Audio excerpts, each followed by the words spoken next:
And with that, I will take questions. John. Kayleigh, if I could start off, I'd like to ask you for a definitive and declarative statement without ambiguity or deflection. As the person who speaks for the president, does the president denounce white supremacism and groups that espouse it in all their forms? This has been answered yesterday by the president himself, the day before by the president himself on the debate stage. The president was asked this. He said, sure, 3 times. Yesterday, he was point blank asked, do you denounce white supremacy? And he said, I've always denounced any form of that. I can go back and read for you in August 2019, in one voice, our nation must condemn racism, bigotry, and white supremacy. In August of 2017, racism is evil, and those who cause violence in its name are criminals and thugs, including the KKK, neo-Nazis, white supremacists, and other hate groups. I have an entire list of these quotes that I can go through with you.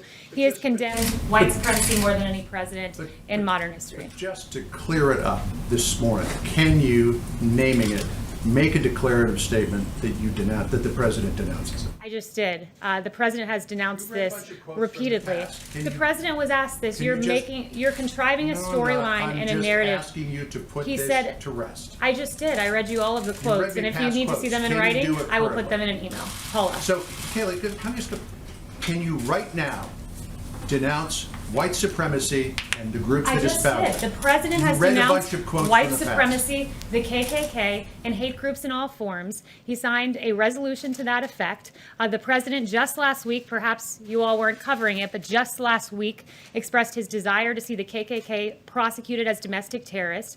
This president had advocated for the death penalty for a white supremacist, the first federal execution in 17 years. His record on this is unmistakable, and it's shameful that the media refuses to cover it. Yes. Thank you. The FBI and the Department of Homeland Security say that racially motivated violent extremism is one of the deadliest threats that we face in the U.S.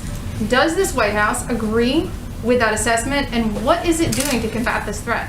The president has done quite a bit to combat this threat. First of all, last week, he also, in addition to saying he wants to prosecute the KKK as domestic terrorists, he said that lynching should be a national hate crime. Again, I think there's no stronger signal that you can send than advocating for the execution of a white supremacist the first time there's been a federal execution in 17 years. He's been unmistakable. Is different than actually doing it. He's continually condemned it, and it is really... The record on this, to go to John's question, is mixed. He has condemned it, he's equivocated at times, he said he didn't want to acknowledge it or address it. His record is very mixed on this issue. His record is not mixed in the slightest. And when you go back in history, you can see that history right here. When you go back in history, you can see that Jesse Jackson has praised the president as someone who served underserved communities. This president with Mar-a-Lago, it was the first Palm Beach club open to African Americans and Jews. And in fact, his record is mixed. He has not been consistent on the issue of white supremacy. So I'm asking you, what has this White House done to combat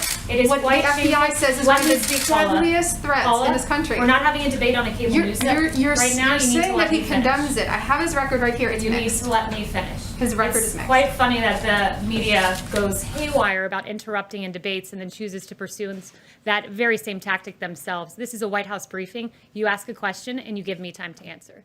Yes.